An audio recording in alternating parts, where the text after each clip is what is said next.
क्या अरबों ने फिलिस्तीन चुराया था? मैं अभी कुछ ठोस उदाहरण दूंगा, लेकिन एक उदाहरण अभी देता हूं। 1929 तक गाजा में एक यहूदी समुदाय था। 1929 में गाजा में एक अरब भीड़ ने उस समुदाय को पूरी तरह नष्ट कर दिया। यही बात यरूशलेम, हेब्रोन, सफेद और कई अन्य जगहों पर भी हुई। लेकिन चलिए शुरुआत से शुरू करते हैं। Elephant in the room channel के केन ने एक वीडियो अपलोड किया जिसका शीर्षक था, क्या यहूदियों ने फिलिस्तीन चुराया? यह एक बेहतरीन चैनल है जो राजनीतिक रूप से संवेदनशील सवालों को उठाता है और आम तौर पर दिलचस्प नजरिया पेश करता है। लेकिन पिछले हफ्ते जो वीडियो उन्होंने पोस्ट किया उसमें कुछ बड़ी गलतियां थीं। उसका शीर्षक था, क्या यहूदियों ने फिलिस्तीन चुराया? इस सवाल का जवाब 2 सेकंड के वीडियो में दिया जा सकता था। जवाब है नहीं। अगर आप एक भी उदाहरण दे सकते हैं, एक भी ऐसी जगह जहां यहूदियों ने अरबों से जमीन छीनी हो, तो जवाब सीधा है। लेकिन जाहिर है, शीर्षक तो बस संघर्ष पर वीडियो बनाने का एक बहाना था और इसमें कोई बुराई नहीं है। मैं भी कोशिश करता हूं कि सबसे आकर्षक शीर्षक चुनूं। पहले कुछ मिनटों में वह एक अच्छा ऐतिहासिक सारांश देता है, विभिन्न कालखंडों पर चर्चा करता है। फिर 5 मिनट बाद वह शीर्षक में पूछे गए सवाल का जवाब देता है और गलतियों की एक श्रृंखला शुरू कर देता है। अब उन्होंने कानूनी रूप से किया, उस्मानी और ब्रिटिश कानून के अनुसार। उन्होंने अक्सर जमीन गैर हाजिर अरबों या उस्मानी जमींदारों से खरीदी और इसके लिए उन्होंने काफी पैसे चुकाए। उन्होंने इसे अलियाह कहा, यानी चढ़ाई, और इसका मतलब था प्रवासियों की लहरें जिन्होंने तेल अवीव जैसे नए शहर बसाए। लेकिन अरबों को नए लोगों को जमीन खरीदते और आत्मनिर्भर बस्तियां बसाते देखना चिंताजनक था। वह मानता है कि यहूदी लोगों ने जमीन कानून के अनुसार खरीदी थी, उस्मानी कानून और बाद में ब्रिटिश कानून के अनुसार। लेकिन फिर वह एक अविश्वसनीय वाक्य कहता है, कानूनी होना असल मुद्दा नहीं था। तो आप कह रहे हैं कि उन्होंने चोरी नहीं की, लेकिन इसका कोई फर्क नहीं पड़ता। हम फिर भी यहूदियों पर चोरी का आरोप लगा सकते हैं। पूरे वीडियो में केन लगातार अरबों को रोमांटिक रूप में दिखाता है और यहूदियों को खलनायक की तरह पेश करता है। वह यह छोटे शब्दों से भी करता है और बड़े शब्दों से भी, और 1 मिनट में हम सबसे बड़े शब्द पर पहुंचेंगे। वह यहूदियों को जमीन खरीदते और उसे घेरते हुए दिखाता है। वह अरबों का वर्णन करता है, स्थानीय किसान जो सदियों से उस जमीन पर काम कर रहे थे। वह यहूदी खरीदारों को विदेशी निवेशक कहता है जो विदेशी नियमों का पालन कर रहे हैं। आपने अभी कहा कि यहूदियों ने जमीन को उस्मानी और बाद में ब्रिटिश कानून के अनुसार कानूनी रूप से खरीदा, और जहां तक मुझे पता है आप फ्रांस के नियमों के अनुसार विस्कॉन्सिन में जमीन नहीं खरीद सकते। वीडियो में अरबों को हमेशा मूल निवासी, जड़ें जमाए हुए किसान, असली लोग के रूप में दिखाया गया है, लेकिन वह दो चीजों को पूरी तरह से नजरअंदाज कर देता है, बल्कि वास्तव में तीन बड़ी चीजों को। पहली बात, अगर अरब यहाँ सैकड़ों सालों से रह रहे थे तो उन्होंने पूरे इजराइल की जमीन पर सिर्फ एक ही शहर क्यों बसाया? रामला, दिलचस्प है ना? दूसरी बात, पवित्र भूमि की यात्रा डायरी की एक पूरी साहित्यिक दुनिया है। हजारों तीर्थयात्री साहित्य में इस भूमि का वर्णन उजाड़, खाली, कुछ भटकते हुए बेडोइनों और शहरों में मुसलमानों द्वारा नियमित रूप से अपमानित यहूदियों के रूप में किया गया है। ईमानदारी से कहूं तो मुझे इन सैकड़ों पुस्तकों में यहूदियों और मुसलमानों के बीच मधुर संबंधों या आपसी सम्मान का एक भी वर्णन याद नहीं आता। और तीसरी, सबसे महत्वपूर्ण बात जिसका केन कभी उल्लेख नहीं करते, वह है इजराइल की धरती पर बड़े पैमाने पर अरबों का आप्रवासन। बस एक छोटा सा उदाहरण, गाजा में आधी आबादी के पास मिस्र के पारिवारिक नाम हैं, इस्माइली, अल तारतीर, बर्दाविल, अल मसरी, मसरावा, अल फयूमी। 90 के दशक और 20वीं सदी के प्रारंभ में हजारों अरब लोग मिस्र से स्वेज नहर के निर्माण में जबरन मजदूरी से बचने, सैन्य भर्ती से बचने या ब्रिटिश और यहूदियों के साथ काम करने के लिए आए थे। निश्चित रूप से ऐसे किसान थे जिन्होंने पीढ़ियों से एक ही जमीन पर खेती की थी, लेकिन मुस्लिम प्रवास को पूरी तरह से नजरअंदाज करना और केवल यहूदी प्रवास को उजागर करना सच के साथ सीधा धोखा है। फिर आती है सबसे बड़ी विकृति। ध्यान दें, अगर आप इतिहास नहीं जानते तो ये थोड़ा पेचीदा है। तनाव बार बार भड़क उठा। 1920-1929 में अफवाहें फैलीं कि यहूदी मुस्लिम पवित्र स्थलों पर कब्जा करने की कोशिश कर रहे हैं, जिससे दंगे भड़क उठे और सैकड़ों लोग मारे गए। 1930 के दशक के मध्य तक ये झड़पें अरब विद्रोह में बदल गई थीं। गुप्त झायनिस्ट समूहों ने ब्रिटिश ठिकानों पर हमले शुरू कर दिए और 1947 तक थकी हुई और आर्थिक रूप से कमजोर ब्रिटेन ने हार मान ली। उन्होंने पूरी समस्या संयुक्त राष्ट्र को सौंप दी और खुद पीछे हट गए, लेकिन अरब शहरों में इससे गुस्सा भड़क उठा। प्रस्ताव पारित होने के अगले ही दिन फिलिस्तीन के भीतर अरबों और यहूदियों के बीच गृह युद्ध छिड़ गया। केन केवल तब हमला शब्द का इस्तेमाल करते हैं जब वह जायनिस्ट समूहों द्वारा ब्रिटिशों पर हमले की बात करते हैं। जब अरबों ने 1920, 21, 29 में यहूदियों पर हमला किया तो वह कहते हैं तनाव भड़क उठा, दंगे भड़क गए, झड़पें बढ़ गईं। और 1948 में वह कहते हैं गृह युद्ध छिड़ गया। नहीं नहीं नहीं, अरब हमलावरों ने 1920, 21, 29 और 36 से 29 के बीच यहूदियों पर हमला किया था। इन हमलों में अरबों ने यहूदियों की संपत्ति और जमीन छीन ली थी। हेब्रोन में अरब हमले ने यहूदी समुदाय को पूरी तरह समाप्त कर दिया था। 1936 में अरब दंगों ने यरूशलेम के पुराने शहर में यहूदी समुदाय के एक हिस्से को नष्ट कर दिया था। यहाँ और भी यहूदी समुदाय हैं जिन्हें अरबों ने नष्ट कर दिया या छीन लिया। गोलान हाइट्स, सफेद, कफर हाशिलवा, एक यमनी यहूदी गांव, कफर उरिया, मिगदाल एदर और भी बहुत से। यह वीडियो के शीर्षक का सीधा जवाब है। और 1948 में युद्ध शुरू करने वाले अरब ही थे जिन्होंने यहूदी नागरिकों पर हमला किया था। और वैसे उन्होंने युद्ध इसलिए शुरू नहीं किया था क्योंकि उन्हें विभाजन पसंद नहीं था। उन्होंने युद्ध इसलिए शुरू किया क्योंकि अरब यहूदियों की संप्रभुता को इजराइल की किसी भी भूमि पर स्वीकार करने को तैयार नहीं थे। और यहाँ वह बात है जिसे केन पूरी तरह नजरअंदाज कर देते हैं, शायद सबसे महत्वपूर्ण बात। अरबों के लिए यह कोई राष्ट्रीय मुद्दा नहीं था और न है, ये एक धार्मिक मुद्दा था। मुस्लिम संगठनों के नाम ही सब कुछ बयां कर देते हैं। हिजबुल्लाह, हमास, इस्लामिक जिहाद, ईरान का इस्लामी गणराज्य, सभी धार्मिक, सभी इस्लामी, कोई राष्ट्रीय नहीं।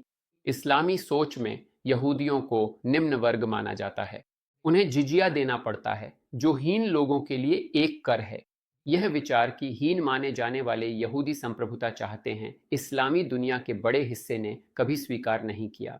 केन धार्मिक पहलू को पूरी तरह नजरअंदाज कर देते हैं और मुझे कहना होगा यह संघर्ष की पूरी तरह गलत समझ को दर्शाता है।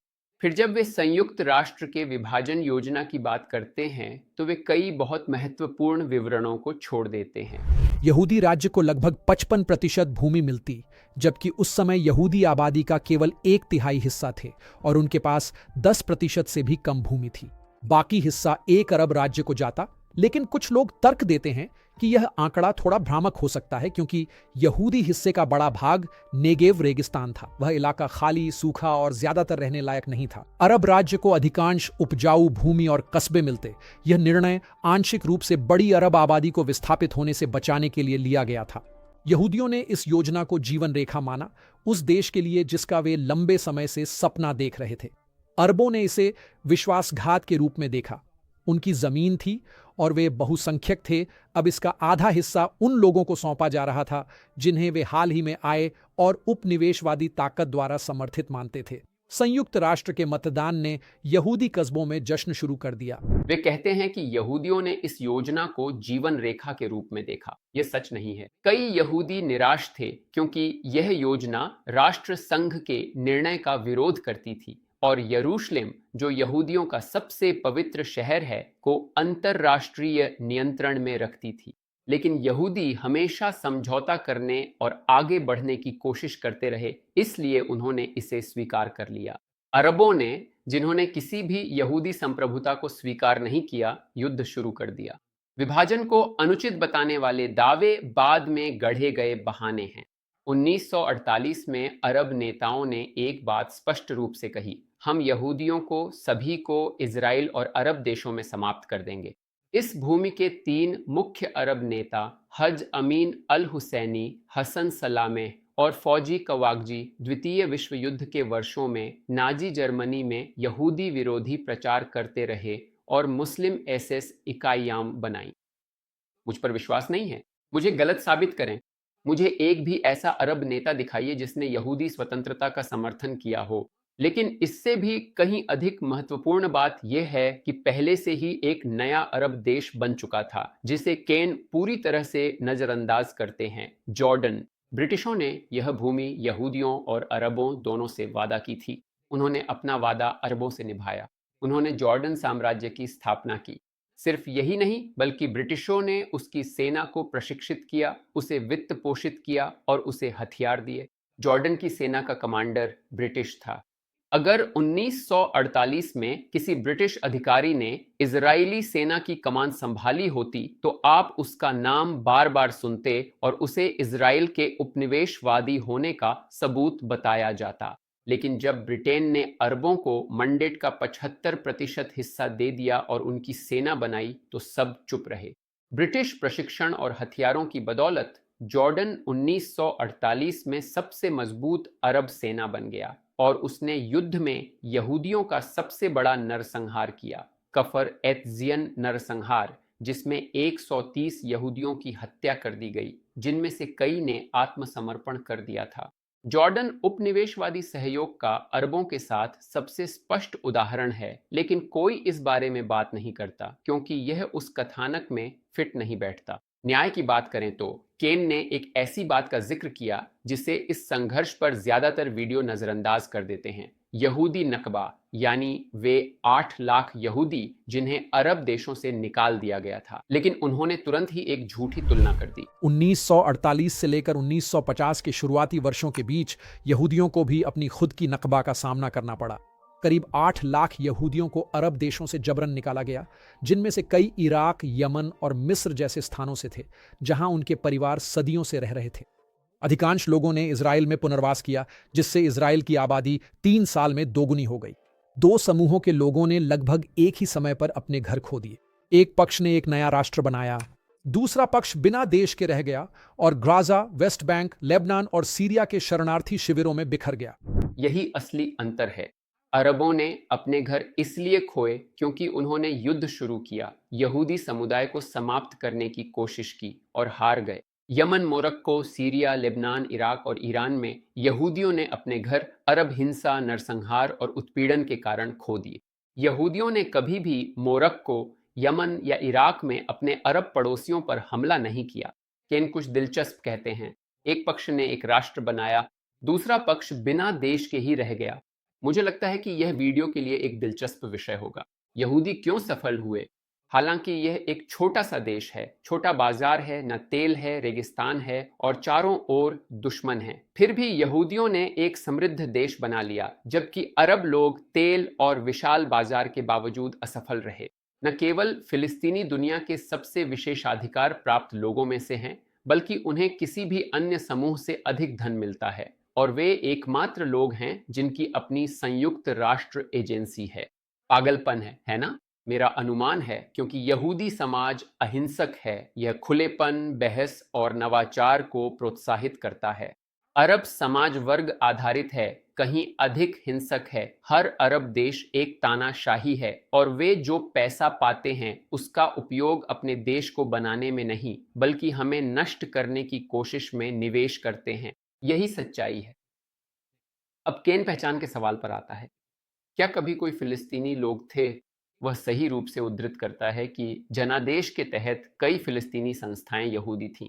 1929 के एक विश्व एटलस में फिलिस्तीन का झंडा देखें। उस्मानी शासन के तहत यह क्षेत्र आधिकारिक रूप से फिलिस्तीन नामक कोई प्रांत भी नहीं था। अधिकांश लोग खुद को उस्मानी प्रजा मानते थे, लेकिन उनकी असली निष्ठा उनके परिवार, उनके कबीले और उनके गृहनगर के प्रति थी, न कि किसी राष्ट्र के प्रति। ब्रिटिश शासन के दौरान भी फिलिस्तीनी शब्द का वही अर्थ नहीं था जो आज है।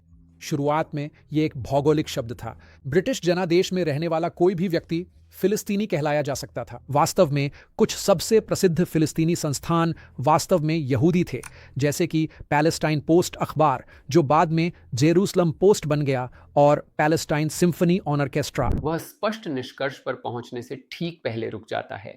फिलिस्तीनी पहचान 60 साल पहले तक अस्तित्व में नहीं थी। फिलिस्तीनी ऑर्केस्ट्रा, फिलिस्तीनी बैंक, फिलिस्तीनी अखबार, ये सभी यहूदी थे, लेकिन यहूदियों की अपनी पहचान पहले से थी। इसलिए जब ब्रिटिश चले गए तो हमें उनके उपनिवेशवादी नाम की जरूरत नहीं थी। यहाँ के अरबों की कोई राष्ट्रीय पहचान नहीं थी, इसलिए उन्होंने ब्रिटिश उपनिवेशवादी नाम पैलेस्टाइन अपना लिया। जॉर्डन और फिलिस्तीन दोनों के लोग ब्रिटिश साम्राज्यवाद की उपज हैं। फिलिस्तीनी संस्थानों के यहूदी होने के तथ्य को संतुलित करने के लिए वह अरब एकता के बारे में रोमांटिकता जोड़ता है। अखबार, राजनीतिक समितियां, स्थानीय नेता, उन्होंने खुद को अरब दुनिया के भीतर एक अलग समुदाय के रूप में वर्णित करने के लिए फिलिस्तीनी शब्द का इस्तेमाल करना शुरू किया, भले ही वे अरब ही रहे, जैसे आप एक साथ फ्रेंच और यूरोपीय हो सकते हैं। फिर ब्रिटिश शासन और यहूदी प्रवास के खिलाफ वह अरब विद्रोह उनकी पहचान को मजबूत करने में मददगार साबित हुआ। गांवों के किसान शहरी उग्रवादियों के साथ लड़े और इस साझा संघर्ष ने फिलिस्तीनी लोगों की एक अधिक एकीकृत भावना को जन्म दिया। माफ कीजिए, लेकिन यह लगभग हास्यास्पद है।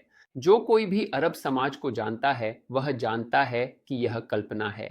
हाइफा का कोई शहरी अरब, चाहे वह ईसाई हो या मुस्लिम, कभी भी अपनी बेटी की शादी जिस्र अल अक्सा के किसी मुस्लिम मछुआरे से नहीं होने देगा। अरब समाज अत्यंत वर्ग आधारित है और पश्चिमी समाज की तुलना में कहीं अधिक नस्लवादी है। गजा में काले अरबों का एक मोहल्ला है जो सूडान से आए थे। उनके मोहल्ले और उन्हें खुद को अब कहा जाता है, जिसका अर्थ है गुलाम।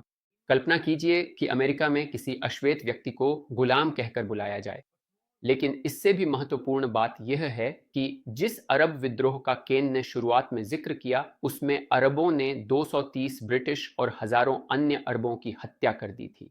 1948 में हाइफा में अरब अभिजात वर्ग दमिश्क और बेरूत भाग गया था। उन्होंने हमेशा खुद को फिलिस्तीन का नहीं बल्कि महान सीरिया का हिस्सा माना, और जैसे ही अभिजात वर्ग चला गया, अरब ग्रामीणों और गिरोहों ने बस एक दूसरे को मारना शुरू कर दिया। अगर आपको यह अविश्वसनीय लगता है तो पहले मेरी बात की जांच करें, दूसरे आज के मध्य पूर्व को देखिए। सीरिया और यमन में 1 मिलियन अरबों की हत्या अन्य अरबों ने ही की है। 1 मिलियन। क्या आप पेरिस, लंदन या मिशिगन में अरबों को इसका विरोध करते हुए सुनते हैं? उन्हें इसकी कोई परवाह नहीं है। अगर यहूदियों को दोष दिया जा सकता है तो यह दिलचस्प नहीं है। वीडियो के बाद के हिस्से में और भी गलतियां हुई हैं। कुछ गलतियां शायद अनजाने में हुई हों, लेकिन एक तो पूरी तरह से झूठ है। वह 6 दिन के युद्ध, कब्जे, बस्तियों और फिर पीएलओ के बारे में बात करता है। ये तर्कसंगत लगता है। इजराइल ने क्षेत्र पर कब्जा किया, बस्तियां बनाई और फिर फिलिस्तीनियों ने जवाब में पीएलओ का गठन किया। लेकिन पीएलओ यानी फिलिस्तीन मुक्ति संगठन की स्थापना कब हुई थी? 1964, 6 दिन के युद्ध से 3 साल पहले, कब्जे से पहले, बस्तियों से पहले। इसका उद्देश्य वही था जो 1948 के अरब नेताओं का था, इजराइल का सफाया करना। केन वीडियो का अंत एक ऐसे सारांश के साथ करता है जो न केवल झूठा है बल्कि लगभग अर्थहीन भी है। मुझे खेद है कि मुझे इतना कठोर होना पड़ रहा है। बहुत से लोग ऐसी कहानियां चाहते हैं जिनमें सीधे सीधे पीड़ित और सीधे सीधे खलनायक हों। मैं आमतौर पर आपको ऐसा नहीं दे सकता और यहाँ तो बिल्कुल भी नहीं दे सकता। दुनिया बहुत जटिल है। आप वीडियो की शुरुआत एक गंभीर आरोप के साथ करते हैं, क्या यहूदियों ने फिलिस्तीन चुरा लिया था? और अंत में एक ऐसा निष्कर्ष देते हैं जिसमें कुछ भी नहीं कहा गया है। आप यहूदियों पर आरोप लगाते हैं लेकिन कोई स्पष्ट उत्तर नहीं देते। तो यहाँ इसका जवाब है स्पष्ट रूप से नहीं, यहूदियों ने कुछ भी नहीं चुराया। एक भी ऐसा मामला नहीं है जिसमें यहूदियों ने अरबों की जमीन चुराई हो। केवल तब जब अरबों ने युद्ध शुरू किया और हार गए तो उन्होंने क्षेत्र खोया, जैसा कि हर युद्ध में होता है।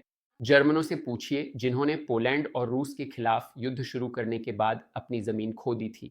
अगर आपके चैनल का नाम एलिफेंट्स इन द रूम है और आप चर्चा के केंद्र में विस्फोटक सवाल लाते हैं तो आपको एक सच्चा और ईमानदार जवाब देना चाहिए। केन, मुझे आपका चैनल पसंद है लेकिन इस बार आपने बहुत निराश किया। इसे सुधारने के लिए अभी भी देर नहीं हुई है। ऑनलाइन बहुत सारी गलत जानकारी है, इसलिए मैं समझ सकता हूं कि ये गलतियां कहां से आईं। हमेशा की तरह मैं नीचे पूरी वीडियो का लिंक दूंगा ताकि आप खुद देख सकें और फैसला कर सकें। और यदि आप केन को जानते हो तो कृपया उसे यह वीडियो भेजें। यदि आप इजराइल के बारे में अधिक जानना चाहते हैं तो आप मेरा जेरूसलम क्रैश कोर्स प्राप्त कर सकते हैं। मैं इसे नीचे लिंक कर दूंगा। ये चैनल को समर्थन देने का भी एक शानदार तरीका है और कृपया सदस्यता लें। अगला वीडियो या उसके बाद वाला वीडियो कुछ विशेष और थोड़ा अलग होगा। अगले में मिलते हैं। यल्ला बाय।